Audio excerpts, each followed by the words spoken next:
Abramos nuestras Biblias en Samuel. Recordando que Samuel realmente, aunque nuestras Biblias está dividido en dos libros, pero realmente es un solo libro hablando de esa transición del tiempo de los jueces al tiempo de la monarquía.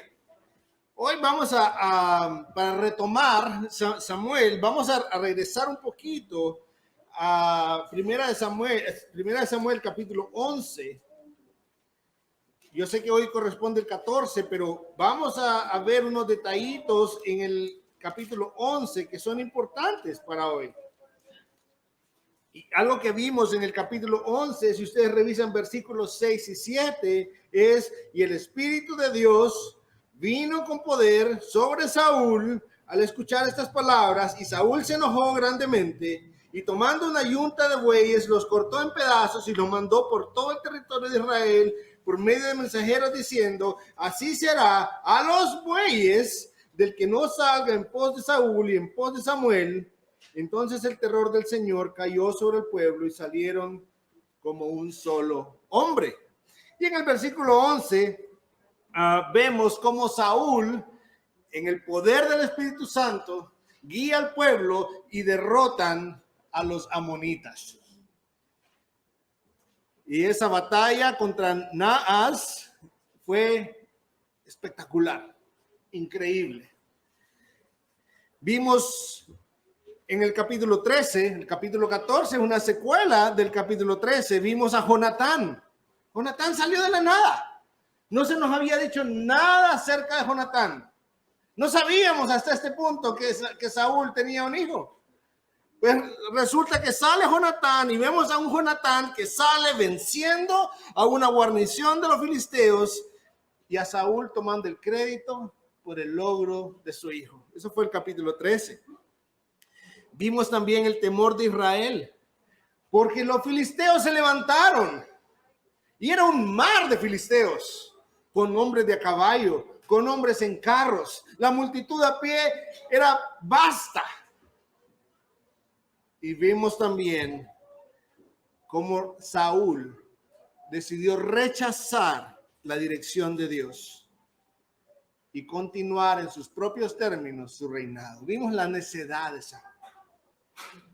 Vimos el rechazo de Dios para Saúl, no para Saúl realmente, sino para su descendencia, para continuar con el reinado. Y Dios diciendo a través de Samuel que él ya se había escogido un hombre. ¿Cómo era este hombre, familia? Conforme a su corazón. Eso le está diciendo a Saúl: tú no actúas conforme a mi corazón. Tú actúas conforme al corazón del pueblo, en cierta forma. Vimos la necedad de Saúl, a pesar de esto, en seguir adelante, sin la dirección de Dios. Y terminó el capítulo 13 diciendo, pueden ir al versículo 22 y 23, y sucedió que en el día de la batalla, note cuándo, en el día de la batalla, no había espada ni lanza en mano de ninguna de la gente que estaba con Saúl y Jonatán, pero sí las había en mano de Saúl y de su hijo Jonatán. Y la guarnición de los filisteos salió hacia el paso de Micmas. Entonces, toda esa multitud, todo ese ejército que era como un mar, se estaba viniendo para atacar al pueblo. Y en el pueblo lo único que habían eran dos armas, dos espadas y 600 hombres que se morían del miedo.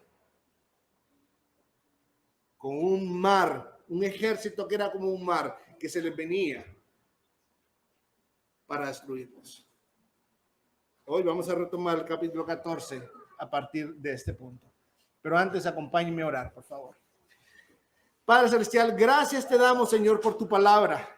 Este libro ha sido tan precioso para nuestras vidas, Señor, mostrándonos a nosotros mismos muchas veces, mostrando nuestro pecado, mostrando nuestras inclinaciones, nuestros impulsos, Señor, pero también mostrando tu gloria, tu bondad, tu misericordia. Y hoy te suplicamos, Señor, que sigas mostrándote a través de tu palabra a nosotros y que en el proceso sigas transformando nuestro corazón, que sigas cortando de nuestra vida lo que es necesario cortar, que sigas, Señor, maravillándonos de tu grandeza y majestad. En Cristo Jesús te lo suplicamos. Amén y amén. Este es un capítulo largo. Debido a que es un capítulo largo, no vamos a verlo completo hoy. Solo vamos a ver los primeros 23 versículos, porque si no, aún la cena no nos ajustaría. Entonces, vamos a enfocarnos en los primeros 23 versículos y vamos a ir avanzando a medida que leemos. Y básicamente, en esta primera sección podemos ver 3 puntos. Lo primero es, en los primeros 5 versículos, una situación compleja. Ya con lo que vimos cómo termina el capítulo 13, podemos ver con claridad que era una situación compleja, muy difícil. 600 hombres amedrentados, 2 espaditas y un mar. Un ejército que era como un mar, con gente en carros, con gente en caballos y todos bien armados. Era una situación difícil. Pero lo que vamos a ver también de los versículos 6 al 15 es la fe de Jonatán. La fe de Jonatán, este hombre que salió de la nada. Y vamos a ver del 16 al 23 la necedad de Saúl. ¿Cómo así? ¿Se repite el capítulo 13? En cierta forma, sí. Lo que vamos a ver es cómo esto se repite en el capítulo 14. Y no solo eso, la próxima semana vamos a ver exactamente los mismos puntos. Vuelve a repetirse. Una situación difícil, la fe de Jonatán y la necedad de Saúl. Y en el capítulo 15, la historia de Saúl prácticamente termina. Una historia muy breve, pero que nos va a dejar mucha enseñanza. Prestemos atención a la palabra de Dios, por favor. Primeros 5 versículos, dice: y aconteció que un día Jonatán, hijo de Saúl, dijo al joven que llevaba su armadura: ven y pasemos a la guarnición de los filisteos que está al otro lado. Pero no se lo hizo saber a su padre. Saúl estaba situado en las afueras de Gibeá, debajo del granado que está en Migrón, y la gente que estaba con él eran unos 600 hombres. Y Ahías, hijo de Ahitob, hermano de Icabod, ¿recuerdan Icabod? El hijo de Finés, hijo de Finés, ahí dice, hijo de Elí, el sacerdote del Señor en Silo, llevaba un efod. Y el pueblo no sabía que Jonatán se había ido. Y entre los desfiladeros por donde Jonatán intentaba cruzar a la guarnición de los filisteos, había un peñasco agudo por un lado y un peñasco agudo por otro lado. El nombre de uno era Boses y el nombre del otro Sene. Uno de los peñascos se levantaba al norte frente a Micmas y el otro al sur frente a Geba. Llegó el día. Llegó el día. Este era el día de la batalla. Y es justo lo que vimos en el versículo 22. Y sucedió que en el día de la batalla, ¿verdad? En el 22 del capítulo 13. Pues este es el día de la batalla. Y lo que empieza a escribirnos es qué pasos se dieron en el día de la batalla. Y lo que empieza a hacer el autor de este libro es que empieza a darnos 2 escenarios. En primer lugar, nos habla de 2 hombres. Jonatán, por un lado, y su escudero, el que llevaba su escudo, contra una guarnición y sin respaldo. Iban solos. 2 hombres contra un mar de ejército. Solos y sin respaldo. Esto suena como a una de esas películas de Misión Imposible, ¿verdad? Donde viene este agente con todas sus habilidades, con todos los juguetes ahí para derrotar a todo un ejército. Para los que somos un poco mayores, de repente eso nos suena como a Rambo, ¿verdad? Sí, en el cual él solito se iba y todo un ejército era vencido por él, una ametralladora y un par de flechas y listo. Era una situación complicada, sin duda, como quiera que lo querramos ver. Pero también, no solo vemos a Jonatán, también vemos a un rey necio, a quien no le importó la dirección de Dios, a quien Dios le rechazó la continuidad de su dinastía, en el capítulo anterior, que buscó dirección espiritual de un sacerdote cuya línea sacerdotal también había sido rechazada por Dios. Estamos viendo eso, 2 escenarios ahí. dos escenarios. Por un lado, Jonatán el guerrero valiente. Podríamos pensar que ingenuo. Vamos a ver en un momento que no es así. Y por otro lado, el rey solicitado, Saúl, el necio. Jonatán y su escudero avanzando hacia la batalla por entre desfiladeros imposibles de cruzar. Peñascos que hasta tenían nombre. O sea, ¿quién le pone nombre a un peñasco, verdad? A menos que sea muy característico, a menos que sea algo que sea digno de reconocer. Imagínense que un peñasco se llamaba Voces y el otro se llamaba Cené. Y es que eso tenía significados. Voces significa liso, resbaloso. Eso nos habla de lo difícil que era atravesar esa zona. El otro significa puntiagudo o lleno de espinas. Eso nos está hablando de, en cierta forma, por qué la batalla todavía no se había dado. ¿Por qué los filisteos todavía no habían arrasado con el pueblo de Israel? Es que para ellos era difícil también. Era una topografía complicada para la batalla. Pero vemos a un Jonatán con su escudero atravesando esos lugares. Suena como esas películas, ¿verdad? Fantásticas. No, esta es la realidad, hermanos. Esto sucedió. Esto sucedió. Por otro lado, vemos a Saúl y sus 600 hombres esperando sentado, dice ahí, bajo un árbol de granada. De repente dirá, no dice que estaba sentado. Sí dice que estaba sentado, pero la misma palabra que habla ahí de estar se puede traducir estar sentado también. Estaba sentado bajo un granado, en la sombra, esperando nada más. Pasivo, teniendo una situación tan complicada y sin hacer nada.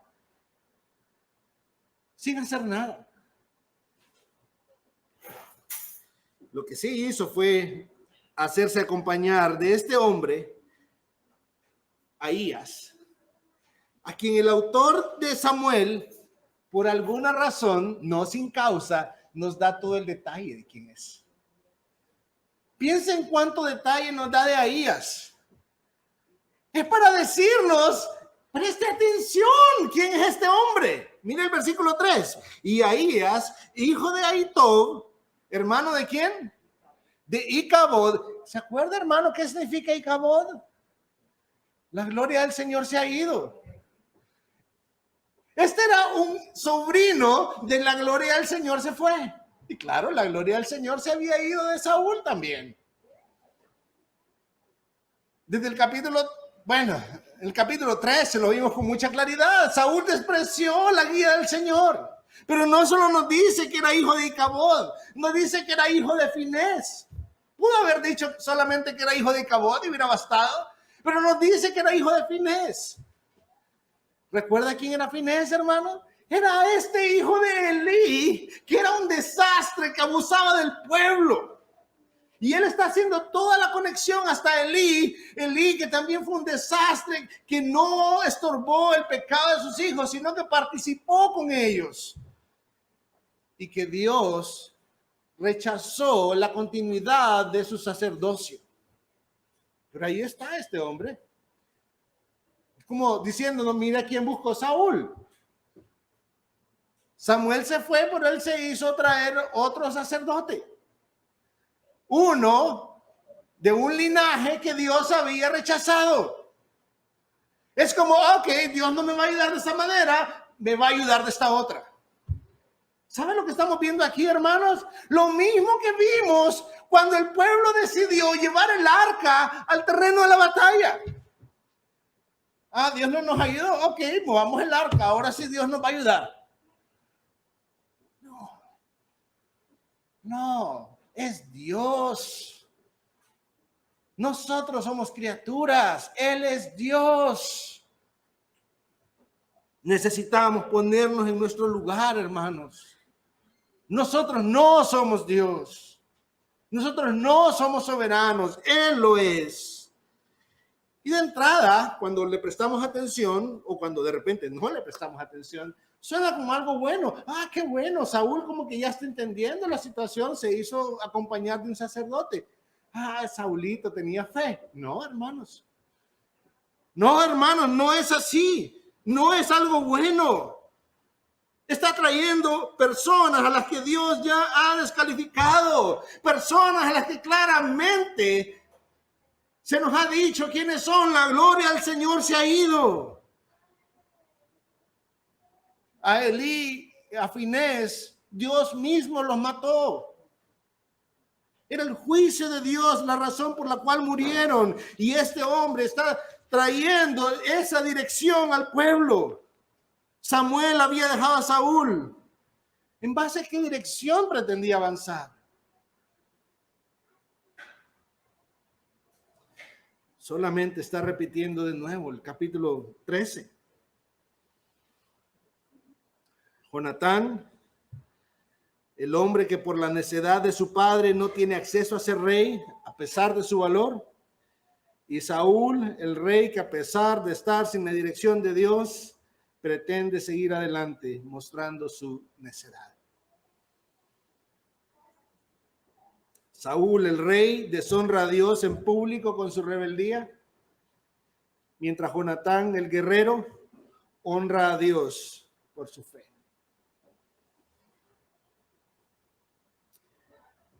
El pasaje viene ahora y nos va a desempacar esas dos cosas.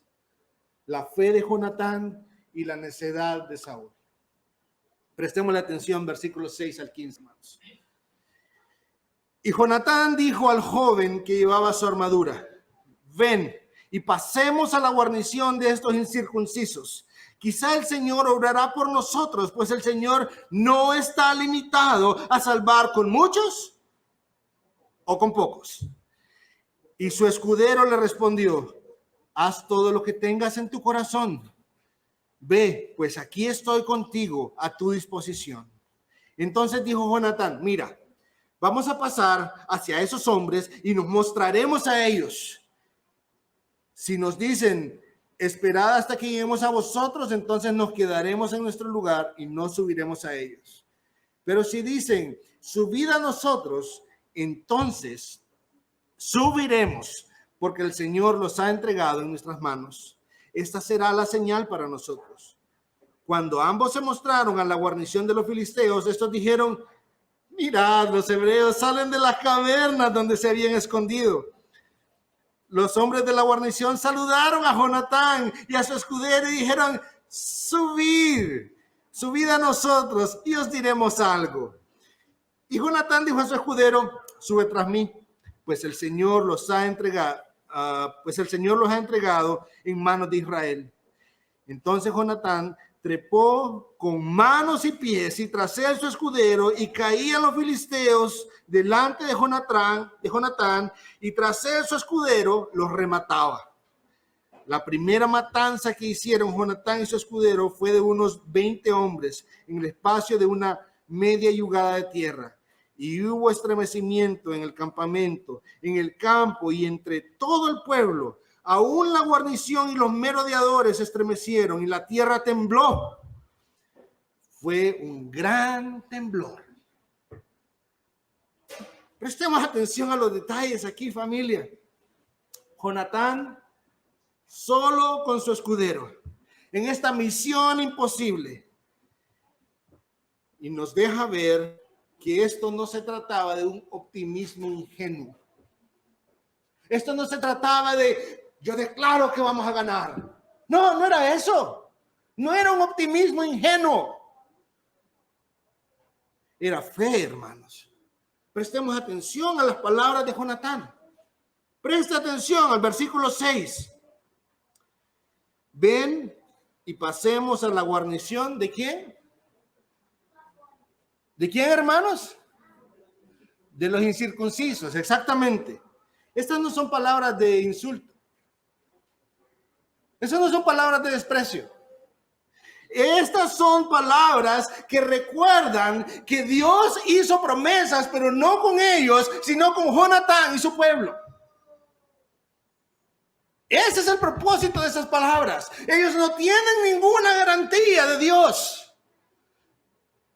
Nosotros tenemos la circuncisión. Dios ha hecho promesas para con este pueblo. Jonatán está apelando a un Dios que es fiel.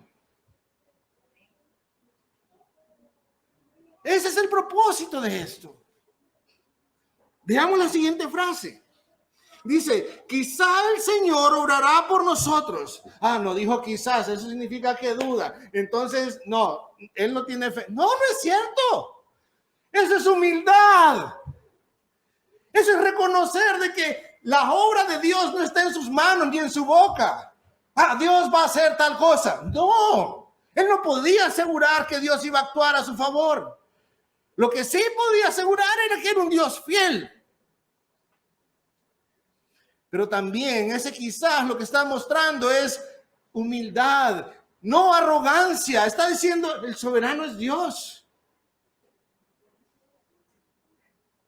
Y en sus manos está si apoyarnos o no. Él no llega ahí ofreciendo, no, mira, tranquilo, vamos a vencer, yo ya lo declaré.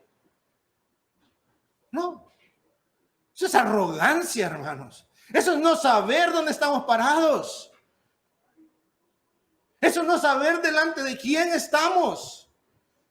Él es el Dios soberano, el que no le pide consejo a nadie,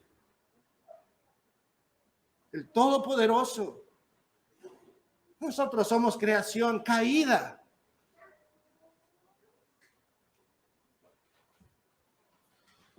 Pero esto también muestra confianza y esperanza puesta no en un plan espectacular, sino en la misericordia de Dios. Así que esto nos habla de un Dios soberano, de un Dios misericordioso y de un Dios fiel. Pero no termina ahí. Mira la siguiente frase. El Señor no está limitado a salvar con muchos o con pocos. ¿Se da cuenta la fe de este hombre?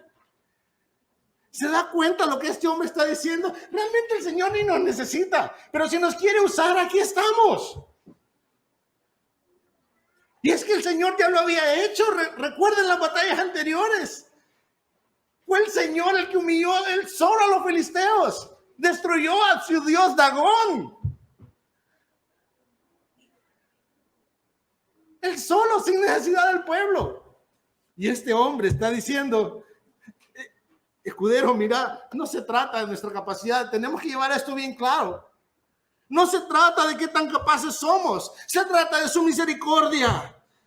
Se trata de que a él le plazca usarnos. Este hombre está avanzando por su fe, por sus convicciones, él está dando pasos, no por circunstancias. No, cuando todo está claro, ¿qué fe hay ahí? Pero este hombre lo que tenía claro era el carácter de Dios, no las circunstancias, pero el carácter de Dios. Eso lo tenía muy, muy claro. Es evidente en el texto. Jonatán estaba confiando en el poder y el carácter de Dios. Y pensemos esto, hermanos. Siendo Saúl como era, la pregunta de repente podría venir y decir, pero ¿y de dónde aprendió Jonatán todo esto? ¿De dónde el hijo de este hombre aprendió todo esto? Y la única respuesta que yo podría dar, basada en la misma escritura, es prestando atención. Prestando atención a la historia que acababa de suceder. El tiempo de los jueces. Recuerden que esta es la transición del tiempo de los jueces al tiempo de los reyes. Prestando atención a la Biblia, no a sus emociones, a la Biblia. Prestando atención a la palabra de Dios. Y hay un montón de ejemplos. Jueces capítulo 3 nos habla de Ahod. ¿Qué hizo Ahod? Él solo entró a la fortaleza de Eglón, rey de Moab, y lo mató.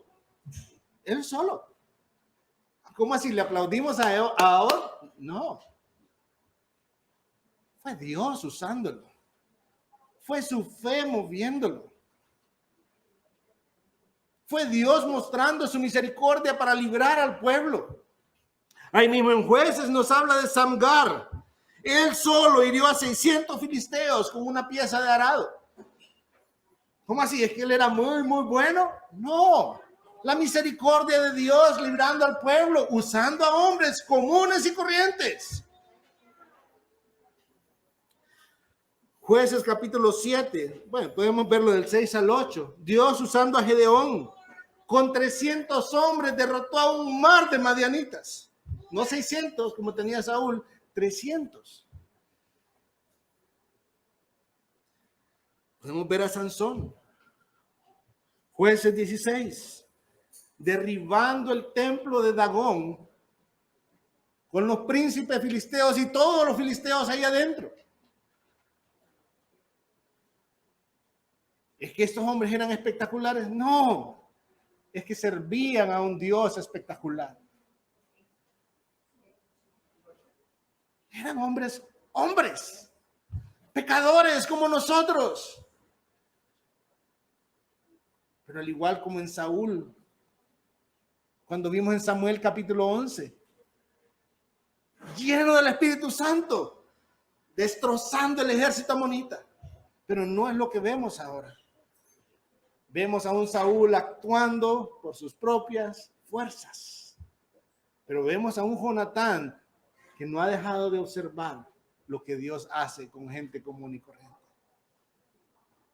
Gente como nosotros, hermanos.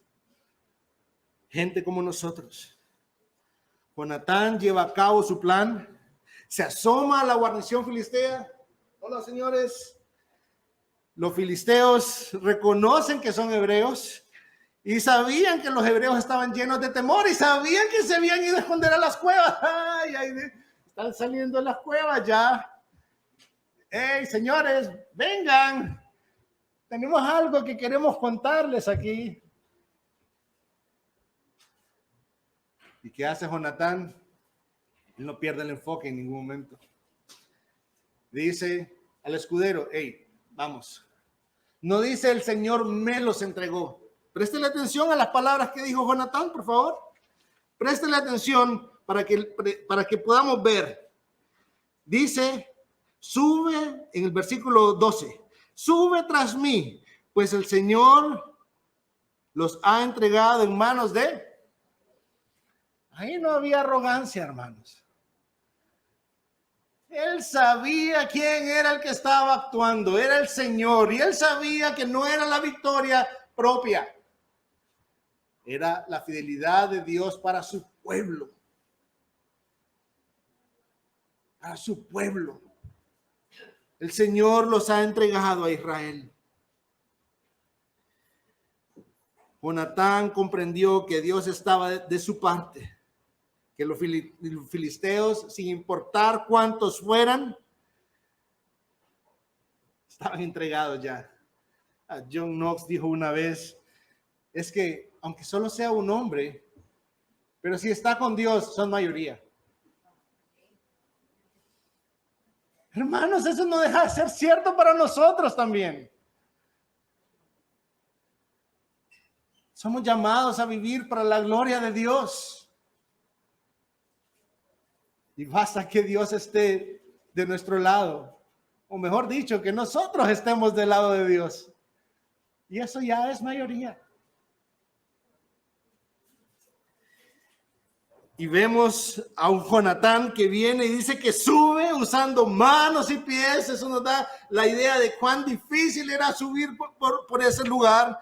Pero el asunto es que llegan, sube con su escudero y estando con una sola espada, porque solo habían 2 espadas y una la tenía Saúl en el campamento y otra la llevaba Jonatán. Con una sola espada, Jonatán los hería y su escudero se encargaba de rematarlos.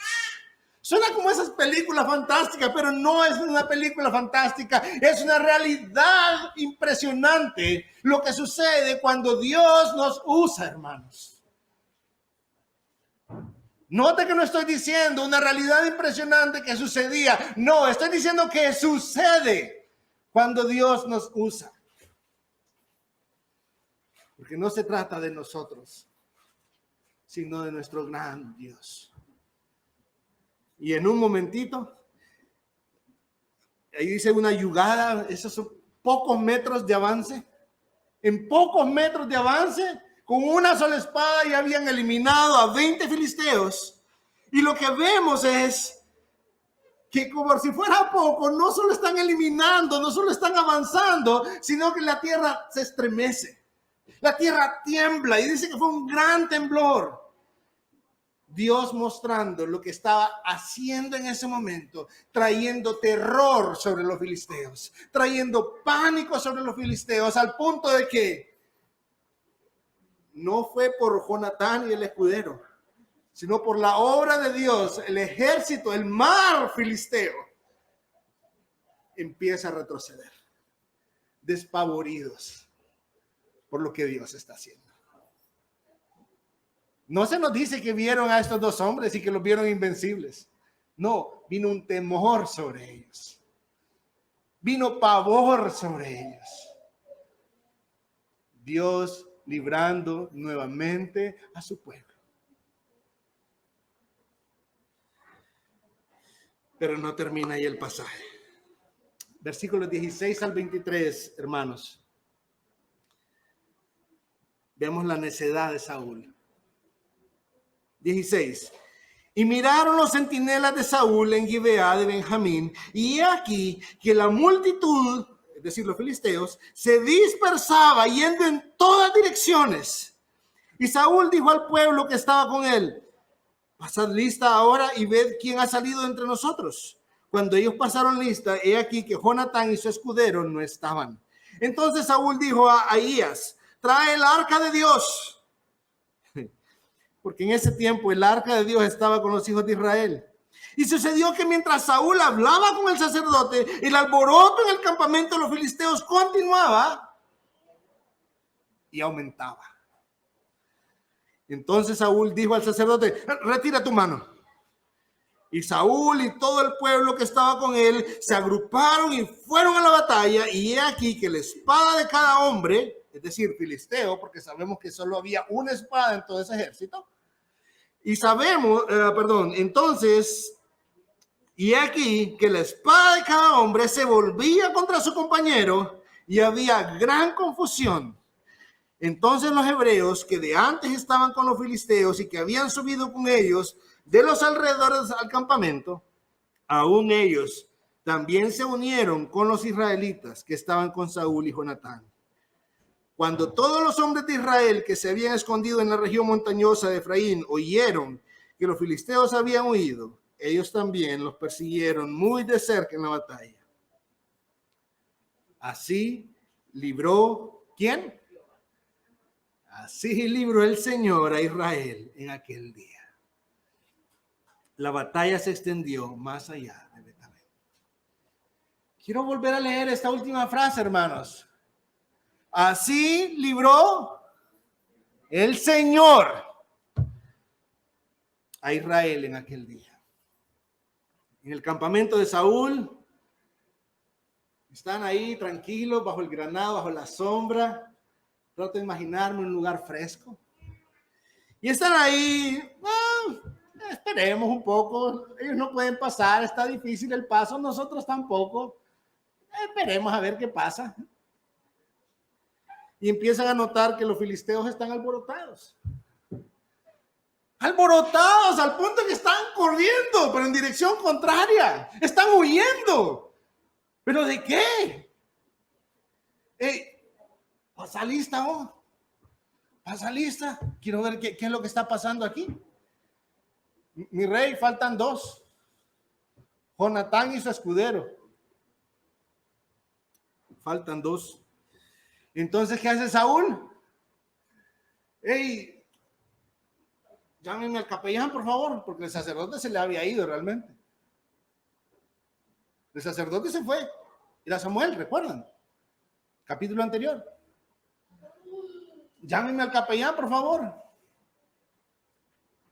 Ahorita es su trabajo, empezar a consultar a Dios porque ya vamos a salir a la batalla. ¿Qué está haciendo Saúl? Un checklist, nada más. Se supone que oremos, oren ahí, por favor. Se supone que consultemos a Dios, consultar al Señor, por favor. Se supone que nos congreguémonos. Se supone que de vez en cuando participemos de la cena del Señor, participemos de la cena del Señor. Se supone que estudien la Biblia. Ok, voy a leerla de vez en cuando. Y así nos vamos a la batalla del día a día, llenando un checklist nada más de tareas, como si es eso lo que el Señor nos pide. No es eso lo que el Señor nos pide, hermanos. El Señor pide que nos humillemos delante de Él, que abandonemos nuestro pecado, que le amemos de todo corazón, que nos amemos unos a otros. Vemos a un Saúl que no estaba actuando en base a su fe, estaba actuando en base a circunstancias, no en base a fe. Traigan el arca. Sabemos lo que pasó la última vez que movieron el arca, hermanos. Ahí empezó a consultar al Señor. No, ya no. Retira tu mano de ahí. Ya no necesitamos eso. Ya no necesitamos consultar al Señor. Vamos a pelear.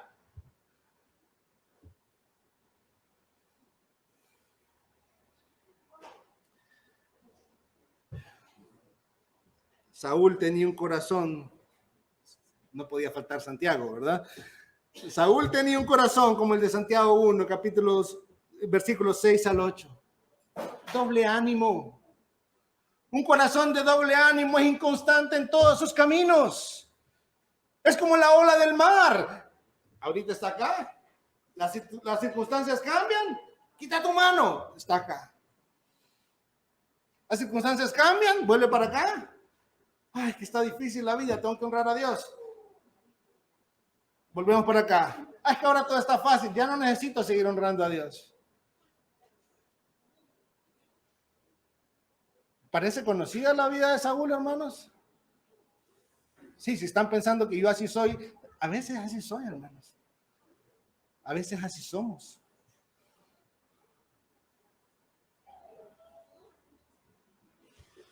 No solo eso, hubieron más israelitas que se unieron.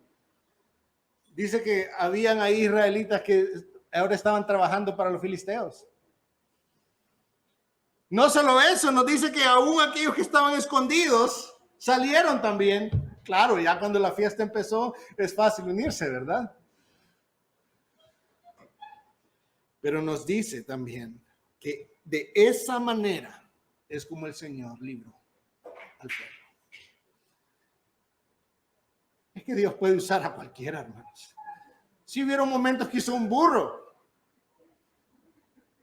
puede usarme a mí también, entonces. Eso no significa que yo estoy bien, pero significa que su nombre va a ser exaltado siempre.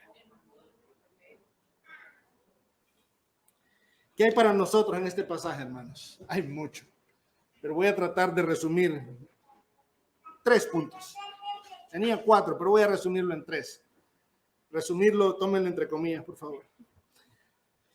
En primer lugar, nuestra fe actúa en concordancia al amor y al temor a Dios. Es decir, la fe no nos va a paralizar.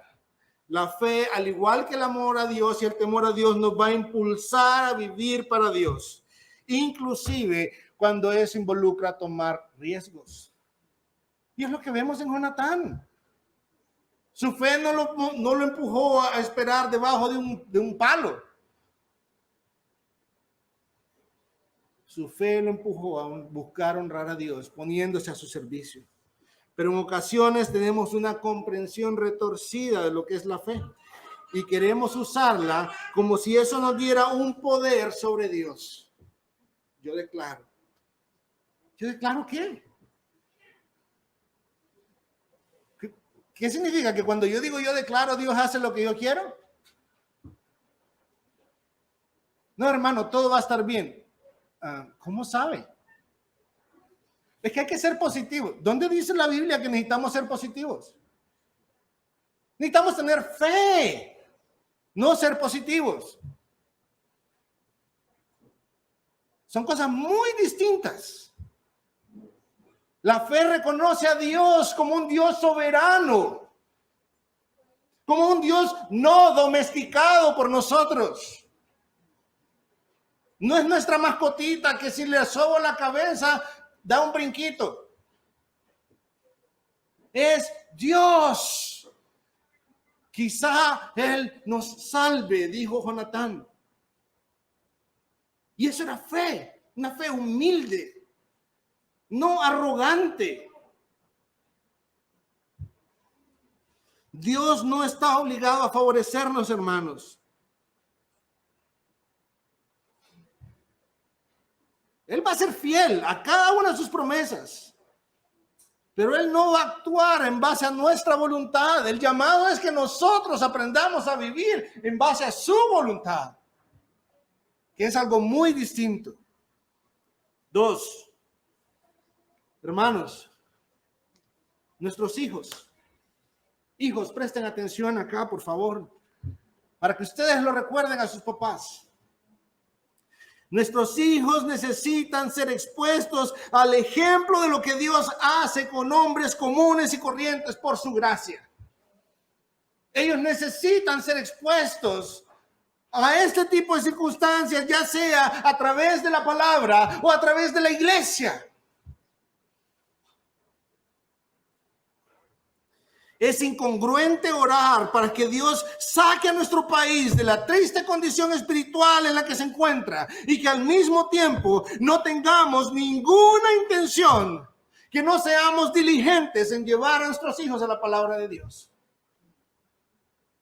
Es incongruente orar de esta manera y que no tenemos ninguna intención de que nuestros hijos crezcan con la comunidad de la fe. No tiene ningún sentido, hermano. Si nosotros no estamos enseñando a nuestros hijos a atesorar la verdad y a vivir por ella, tengamos por seguro que el mundo no tendrá ninguna compasión al enseñarles cómo ir en contra de la verdad. El mundo no va a tener compasión, hermanos.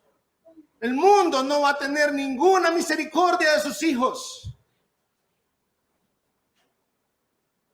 Al inicio del mes de julio,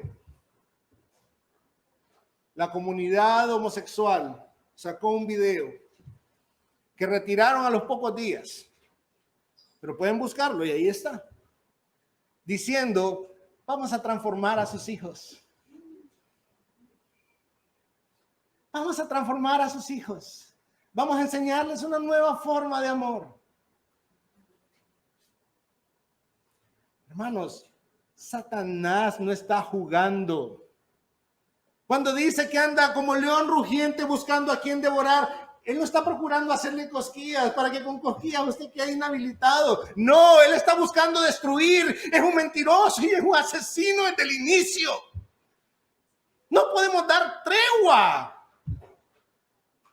Necesitamos entender, si Dios nos ha abierto nuestros ojos, si Él nos ha iluminado con su palabra, dejemos de jugar ya a la iglesia. Seamos esa colonia de Dios que vive aquí en este mundo, avanzando hacia nuestra patria celestial, sabiendo que en este mundo tendremos aflicción, de que este mundo va a estar en nuestra contra.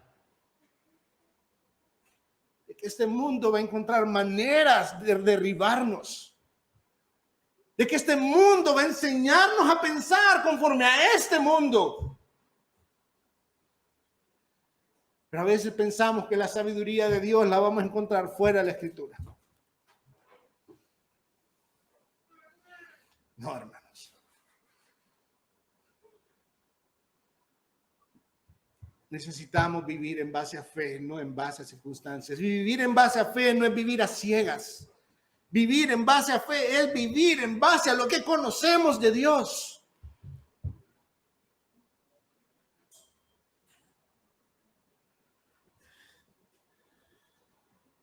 Dios es verdad. ¿Sí, hermanos? Amén. Sí. Es fácil decir amén. Es fácil decir amén a este tipo de frases. No estoy diciendo no digan amén. Digamos amén. Pero con nuestras acciones también. Nuestras palabras concuerden con nuestras acciones, hermanos. Digamos amén con nuestra boca y con nuestra vida. Confiemos, si Dios es verdad, lo que Él dice es verdad también. Dios es bueno, hermanos. No, hay menos que dicen amén ahora. Dios es bueno, hermanos. No espero menos que eso. Entonces confiemos que lo que Él dice también es bueno. Y no solo bueno, lo mejor. Dios es fiel, hermanos. Entonces confiemos en que Él no olvida sus promesas. Dios es soberano, hermanos. Entonces no pretendamos manipularlo con ritos religiosos para que de alguna manera me favorezca. Dios es santo, hermanos. Entonces no juegue con Él. No juegue con Él. Téngale un lugar aparte de honra, de respeto, de amor. No con el resto de nuestros juguetes. Dios es digno de mi adoración, hermanos. Entonces no nos perdamos las oportunidades que tenemos de adorar con la familia de la fe y en nuestros hogares también. No desperdiciemos el tiempo. Vengamos temprano para que juntos cantemos a su nombre. Vengamos temprano para que juntos oremos, para que juntos leamos su palabra. Honremos a Dios. Somos una comunidad extranjera en un mundo hostil, pero con un Dios fiel, bueno, amoroso, todopoderoso, soberano. Ese es nuestro Dios. No estamos solos. Y mientras Él vuelve, hermanos, no nos acomodemos a este mundo. Dejemos de buscar el reconocimiento con el esfuerzo de otros, o buscando vivir del trabajo de otros. Vivamos nuestra fe de una manera evidente, no con frases y clichés, pero con obediencia. Y eso implica ir a la palabra para ver qué dice nuestro Dios. Por último, es posible que usted diga, pero es que yo no soy como Jonatán. Usted no necesita ser como Jonatán. Es que yo no soy como Ahodo, como Sansón. No, Dios a usted lo hizo, pero ¿sabe qué sí es? Fue hecho conforme a la imagen de Dios. Fue hecho conforme a la imagen de Dios. Deje de pensar que usted necesita ser superior a los demás. Usted lo único que necesita es lo mismo que yo necesito. Es humillarme delante de Dios y confiar en su propósito. Confiar en que Dios usa medios y no tiene ningún problema en usar medios imperfectos para mostrar su gloria. Y eso es lo que somos. Jonatán, es cierto, Jonatán se nos muestra como un ejemplo de lo que significa ser un hombre. Un hombre que actúa en fe por amor a Dios y a su pueblo, a su familia. Pero él tenía sus pecados, hermanos. Que la Biblia no nos lo diga no significa que no los tenía. La escritura sí dice, todos se desviaron a una. Todos se hicieron inútiles. ¿Cómo era Jonatán, hermano? Inútil, pecador. Pero es por la gracia de Dios que él llegó a hacer lo que hizo y a hacer lo que fue. No porque él fuera superior a nosotros. Era un hombre caído, lo que dependía de la gracia de Dios. No perdamos el rumbo, hermanos.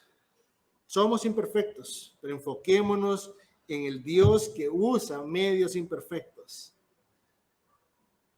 Y dejemos de despreciar a los medios que Él usa.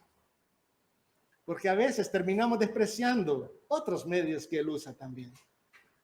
Bautismo, sí, solo es agua lo que están echando. No, hermanos, no se trata de lo que le echan a la persona encima, es quien lo hace. Es Dios poniendo una marca en nosotros. son los medios de Dios. Y eso lo hace especial. Próxima semana vamos a estar participando del pan y del jugo. Solo es pan y jugo. No, hermanos, es la mesa del Señor. Y Dios usa eso para nuestra edificación. Son medios comunes y corrientes. Pero en manos de Dios son medios importantes. Solo soy un hombre. ¿Cómo voy a orar por mi vecino? Voy a llamar al pastor. No, hermano, usted no necesita llamar al pastor para orar por su vecino. Cristo murió por usted y usted tiene acceso a través de Cristo Jesús. Ore por su vecino. Que yo ore no hace que la oración sea más eficaz. Es una herejía de los primeros siglos de la iglesia. Usted tiene acceso al Dios que escucha nuestras oraciones. Es que el pastor dice otro tipo de palabras para anunciar el evangelio. Prefiero que él las diga. No, hermanos, anuncie el evangelio con las palabras que Dios le da a usted. Acérquese a sus vecinos, a su familia. Anuncie el evangelio. Sea un instrumento en las manos de su Redentor. Solo busque ser un instrumento limpio, humillándose delante de Dios y buscando su perdón.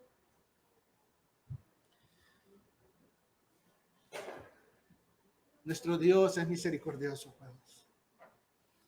Y Él puede salvarnos aún usando medios como Saúl.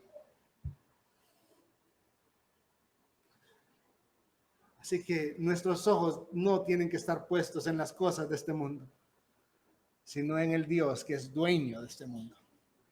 Acompáñenme a orar. Padre Celestial, gracias te damos, Señor, porque no escogiste lo mejor de este mundo para que nos reuniéramos acá. Escogiste de lo vil de este mundo, Señor. Todos nos hicimos inútiles, Señor, por nuestro pecado. Pero tú eres fiel. Y hoy queremos suplicarte, Señor, que nos concedas un corazón que deja de verse a sí mismo y que empieza a poner su mirada en ti. Que empieza a poner su mirada en su Redentor, en Cristo Jesús, el autor y consumador de la fe, el cual por el gozo puesto delante de él menospreció el oprobio, Señor, murió en esa cruz. Ayúdanos a entender que no se trata de evitar la aflicción en este mundo. En este mundo tendremos aflicción. Pero se trata, Señor, que a pesar de la aflicción, tu nombre sigue siendo el que está por encima de cualquier otro nombre, Señor. Guíanos, transfórmanos, llévanos a amarte, Señor, y a temerte, a honrarte de una manera, Señor, evidente. De una manera que concuerde, Señor, con lo que es la fe bíblica, Señor. Gracias, Padre Celestial, porque sabemos, Señor, que eres fiel, y aun cuando nosotros nos mostramos infieles, tú seguirás tratando con nuestras vidas, Señor. Tú seguirás obrando para enseñarnos a aborrecer nuestro pecado y a amarte a ti, Señor. Gracias porque la esperanza no está puesta en nuestras capacidades o nuestros planes, ni aún en las circunstancias, Señor. Gracias porque nuestra esperanza está puesta en que adoramos a un Dios que no cambia, a un Dios que es santo, santo, santo y que es todopoderoso. Y por eso te damos gracias, Señor. Y queremos decirte, anhelamos con ansias el regreso de Jesucristo, en el cual ya no tengamos que lidiar con nuestro pecado, Señor, en el cual nuestros ojos ya no se van a desviar, en el cual nuestro corazón ya no se va a desviar tras este mundo,